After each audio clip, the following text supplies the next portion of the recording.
సార్వత్రిక ఎన్నికలలో భాగంగా ఏసీపీ మురళీకృష్ణారెడ్డి ఆధ్వర్యంలో ఎన్టీఆర్ జిల్లా చిట్టినగర్ సెంటర్ నుంచి పంజా సెంటర్ వరకు పోలీసులు ఫ్లాగ్ మార్చ్ నిర్వహించారు. రానున్న ఎన్నికల దృష్ట్యా విజయవాడ సిపి కాంతి రాణా టాటా ఆదేశాల మేరకు నగరంలో ఫ్లాగ్ మార్చ్ నిర్వహించినట్లుగా ఏసీపీ తెలిపారు. ఎన్నికల్లో ఎలాంటి అవాంఛనీయ సంఘటనలు జరగకుండా ప్రజలకు భరోసా కల్పించేందుకు సిఆర్ఎఫ్ బలగాలు అలాగే పట్టణ పోలీసులతో ఫ్లాగ్ మార్చ్ నిర్వహించినట్లుగా వివరించారు.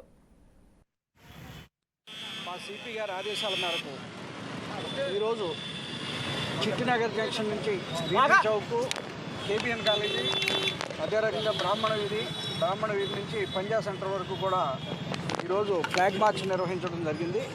ఈ ఫ్లాగ్ మార్చ్లో పారామిలిటరీ దళాలు అలాగే సివిల్ పోలీసులు, మా డివిజన్లో ఉన్న భవానీపురం ఎస్ఐ గారు, ఈ టూ టౌన్ సిఏ గారు, భవానీపురం సిఏ గారు, ఇబ్రహీంపట్నం సిఏ గారు, ఇంకా ఎస్ఐస్ అందరూ కలిసి ఫ్లాగ్ మార్చ్ నిర్వహించడం జరిగింది.